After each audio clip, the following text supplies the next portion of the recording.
There's a misunderstanding in modern culture that if someone is not highly visible, they must be insecure. If they're not posting their face, their lifestyle, their victories, their appearance, then something must be missing. But that assumption reveals more about the culture than it does about the person being judged. Because for many empaths, the absence of self-display is not a symptom of low confidence. It is often the opposite. It can be the result of a mind that has moved beyond the need for constant external reinforcement. And this is where psychology becomes interesting. Most people have been conditioned to confuse attention with worth. Somewhere along the way, visibility became tied to identity. The more people see you, the more significant you appear to be. The more approval you receive, the more secure you must be. And social media, by design, amplifies this belief. It turns validation into a measurable system. Likes become social proof. Comments become emotional rewards. Views become a distorted form of status. But empaths often experience this dynamic differently, because empaths tend to be unusually aware of emotional undercurrents. They don't just see the surface exchange, someone posting a photo and others responding. They often perceive the invisible transaction beneath it, the need for affirmation, the performance hidden inside self-presentation, the unconscious bargaining that says, "See me, approve of me, tell me I matter." And for a deeply self-aware empath, that can feel exhausting. Not because they believe posting is wrong, but because they often resist attaching their identity to public reaction. This is a critical distinction. An empath who doesn't post their photos may not be rejecting connection. They may be rejecting dependency. There is a profound difference between wanting to be seen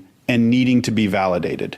And many empaths have spent enough of their lives being emotionally attuned to others that they begin to value something. Rare in identity, untouched by outside opinion. Think about how unusual that is in a culture built on performance. Most people are taught to build an image. Empaths often feel compelled to protect a reality because they understand something others miss.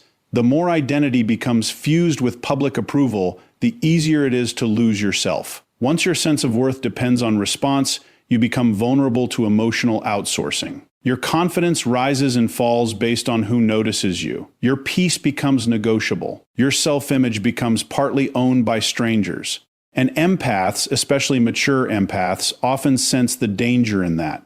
They would rather be rooted than admired. They would rather be authentic than impressive, and sometimes they would rather be unknown than misunderstood. This often comes from a deeper philosophical orientation. Empaths frequently value essence over appearance, substance over display, meaning over spectacle, and when someone values inner coherence more than outer recognition, public self-promotion can start to feel strangely irrelevant. Because if you know who you are, what exactly are you trying to prove? That question unsettles people.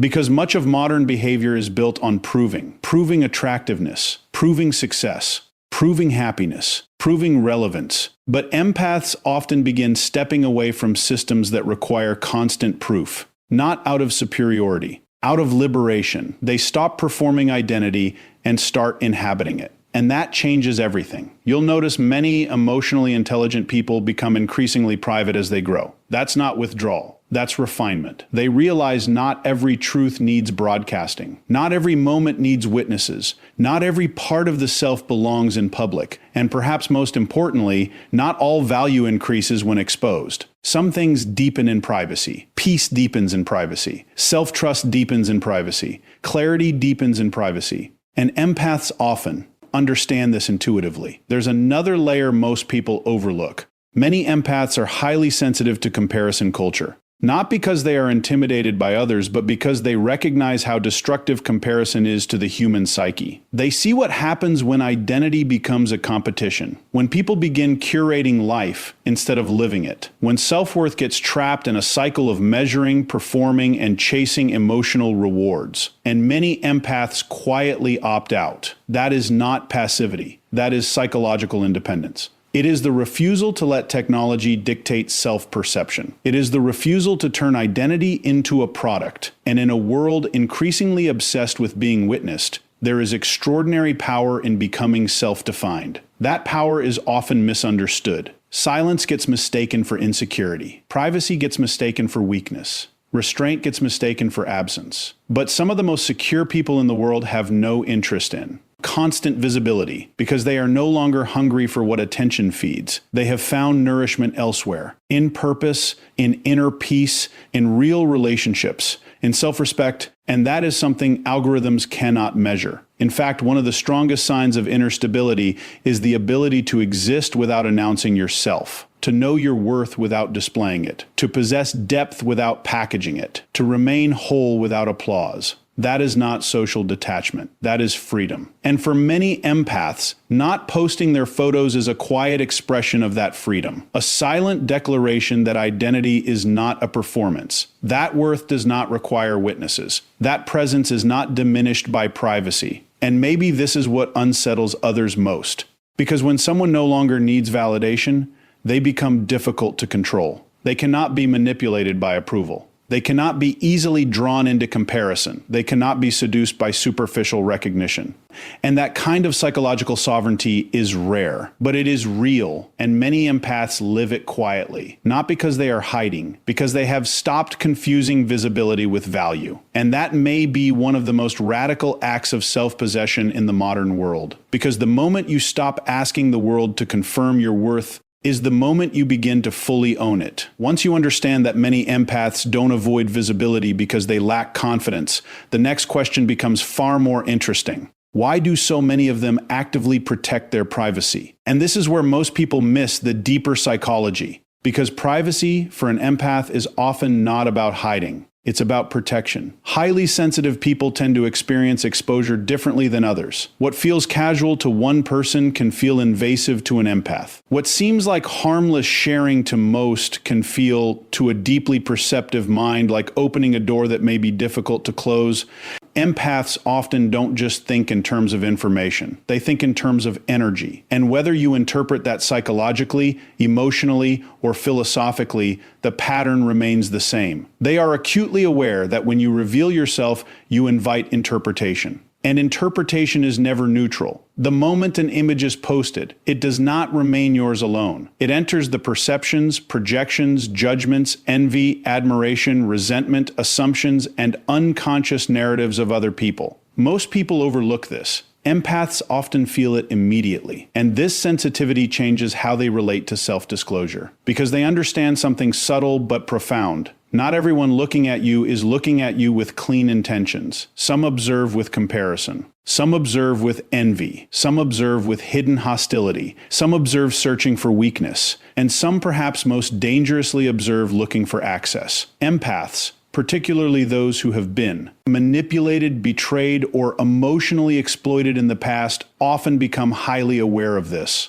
And awareness changes behavior. A person who has learned that visibility can attract intrusion does not treat privacy casually. They treat it as a boundary, and boundaries, psychologically speaking, are one of the clearest signs of emotional health. This is important because people often misread guardedness. They call it withdrawal. They call it fear. They call it avoidance. But what they may actually be seeing is discernment. And discernment is not the same as distrust. It is the ability to distinguish what deserves access from what does not. That is wisdom. And empaths often develop this wisdom through painful experience, because many empaths spend years overexposing themselves emotionally. They give too much, reveal too much, trust too quickly, assume others have the same sincerity they do, and then reality teaches them otherwise. They encounter gossip, projection, manipulation, people who study their vulnerabilities, people who use personal openness as leverage. And after enough of these experiences, a shift occurs. The empath stops seeing openness as always virtuous and begins seeing selectivity as necessary. This is a profound psychological evolution, because immature sensitivity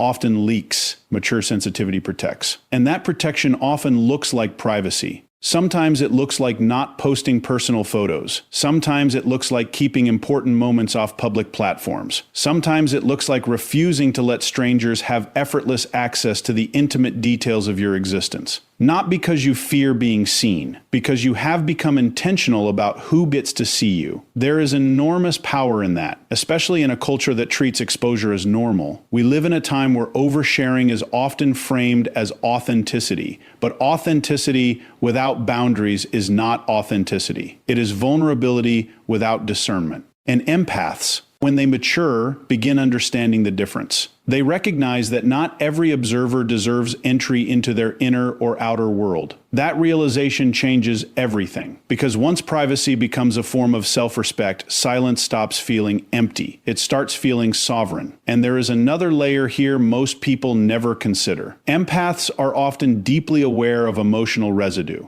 the psychological after effects of interaction, the exhaustion that follows unnecessary exposure, the strange heaviness that can come from feeling watched, interpreted, or energetically entangled in the perceptions of too many people. Others may dismiss this. Empaths often live it, and whether we frame it through neuroscience, emotional sensitivity, or interpersonal dynamics, there is evidence for this. Highly sensitive individuals process social stimuli more deeply. They often experience judgment more intensely. They can ruminate longer over criticism. They can feel relational tension others barely register. So what appears to outsiders as overprotectiveness may actually be a rational response to heightened processing. In other words, they are not avoiding damage imagined. They are preventing damage anticipated.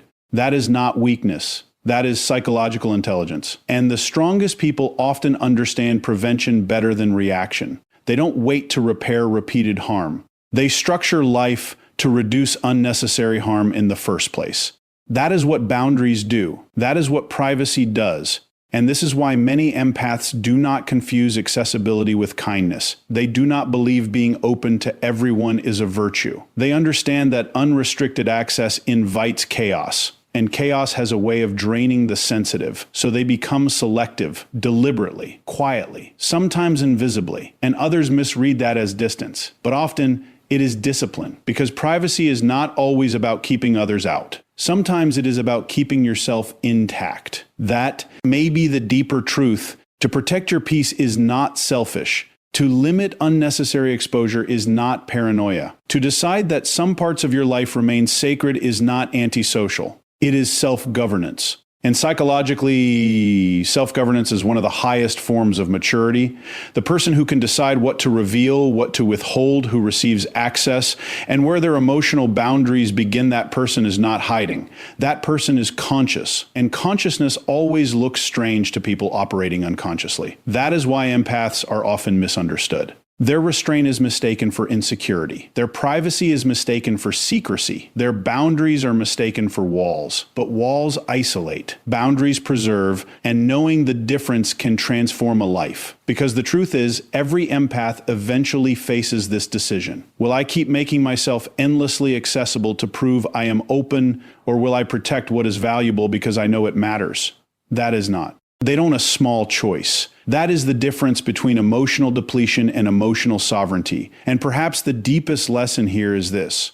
What you protect reveals what you believe is precious. If an empath protects their peace, their image, their inner world, their private life, perhaps it is not because they fear the world. Perhaps it is because they finally understand their own value. And the moment you stop treating privacy as hiding, you begin to see it for what it often is. The intelligent defense of something sacred.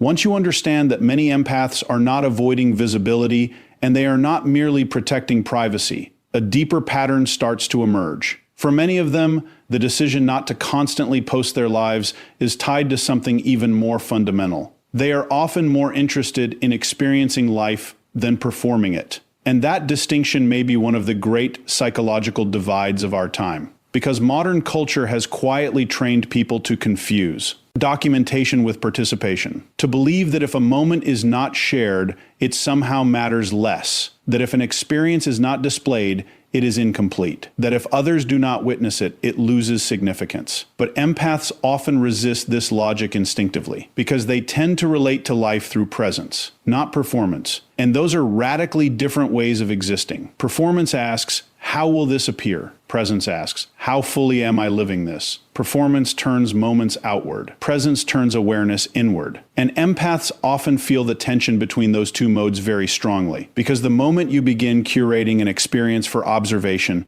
something subtle changes. Attention splits. Part of you is no longer immersed in the moment. Part of you has stepped outside the moment to manage perception, to frame it, to package it, to anticipate response. And many empaths feel that fracture. They sense how quickly living can become presenting, and they resist it. This is not accidental. It often emerges from a psychological orientation toward depth. Empaths tend to value felt experience over symbolic representation. They often care more about what something means than how it looks, more about emotional reality than social optics. And this makes performative culture feel strangely hollow to them, because much of social media is built on transforming life into image. But empaths often prefer life before it becomes image. They want the unmediated experience, the quiet conversation no one else hears, the sunset no camera interrupts, the personal victory no audience applauds, the moment that exists fully without being converted into content.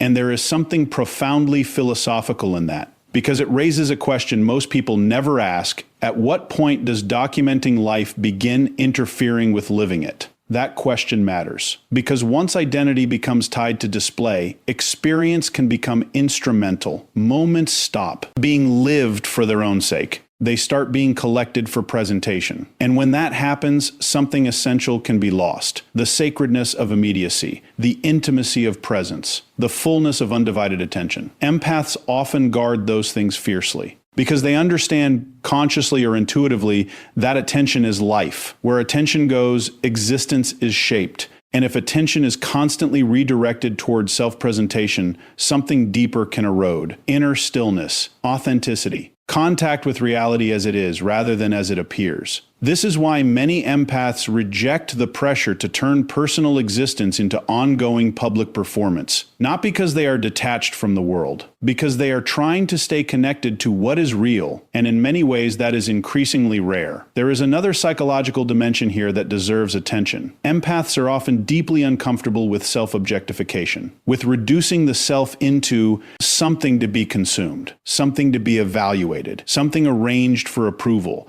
And this discomfort can be difficult to articulate because most people have normalized it. But empaths often feel it. They sense when identity begins to become product, when personhood begins becoming brand. And many quietly step away from that because they do not want to become performers in a marketplace of perception. They want to remain human. That may sound simple. It is not. In a culture built on spectacle, remaining unperformed is an act of resistance, and empaths often practice that resistance without ever naming it, by choosing not to post every achievement, by keeping joy private, by letting experiences belong to themselves rather than to an audience, and perhaps most importantly, by refusing to confuse attention with meaning. That refusal changes how life is lived, because when you stop asking, how will this be perceived, you can return to asking, what is this moment asking me to? Experience? That is a radically different orientation, and it leads to a different kind of life, a slower life, a deeper life, a less performative life, a life where meaning is not dependent on witness.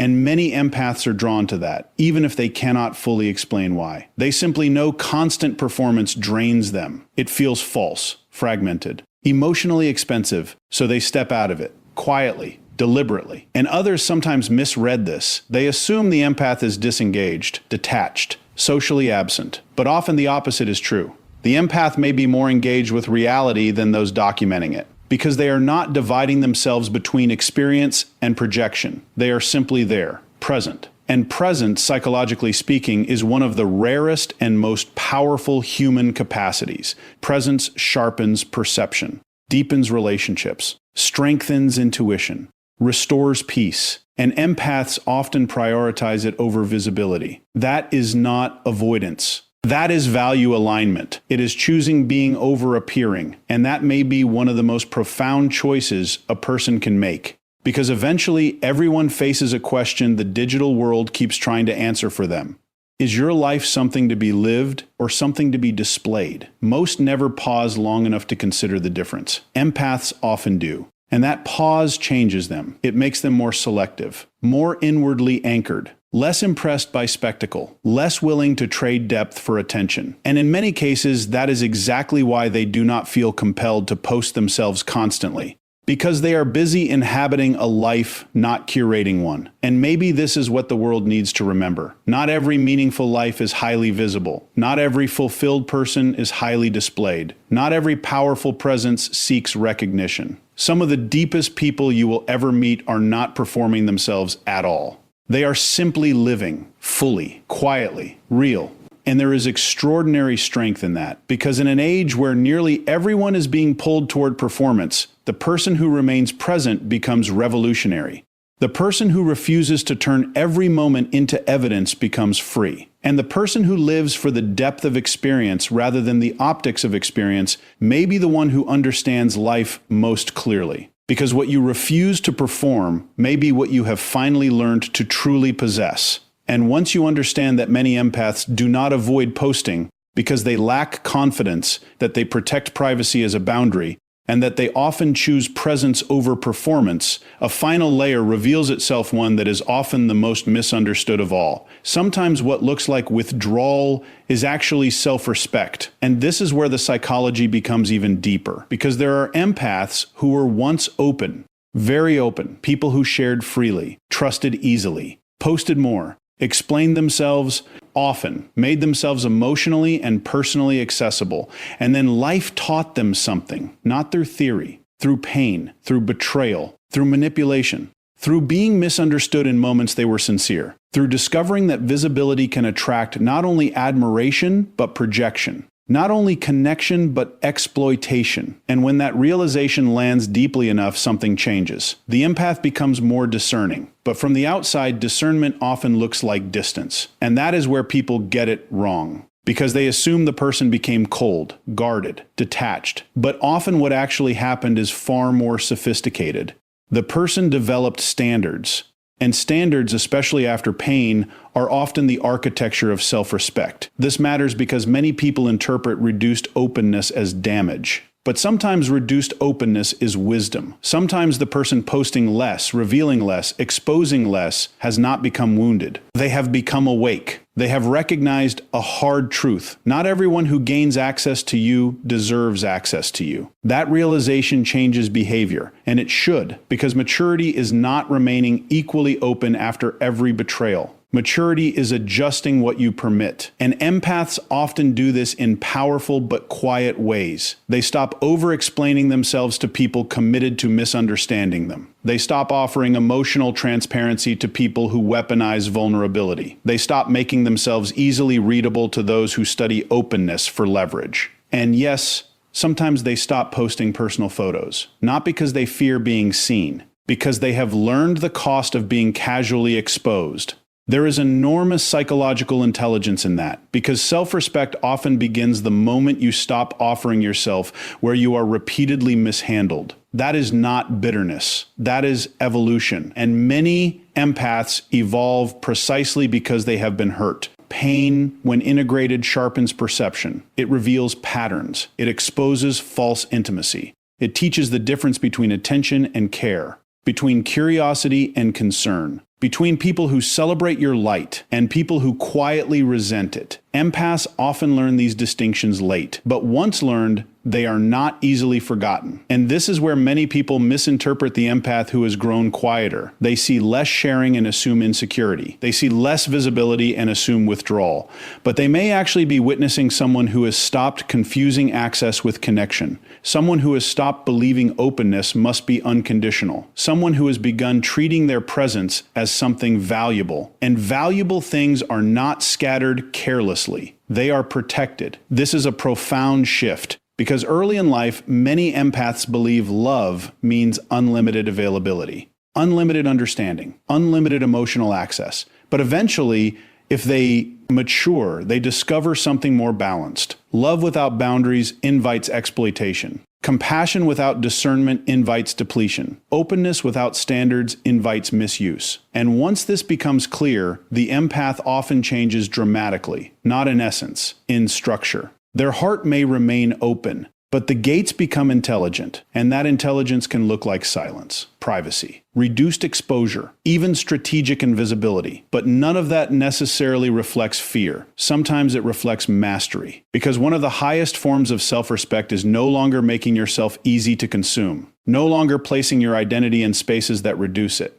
no longer offering intimacy to audiences incapable of honoring it. And in a world addicted to accessibility, that can appear rebellious. But it may actually be healthy, because psychologically, The ability to withdraw from what diminishes you is not weakness. It is strength. The ability to say, not everyone gets this part of me, that is strength. The ability to decide my peace matters more than public presence, that is strength. The ability to stop performing openness for people who misuse it, that is strength. And many empaths arrive at this strength only after surviving what tried to break them, which makes it hard-earned, deeply earned. And perhaps this is why the quiet empath is often more powerful than people realize. Because what looks like retreat may actually be restraint. What looks like distance may actually be discipline. What looks like disappearance may actually be self-possession. And self-possession is rare. It means you belong to yourself again.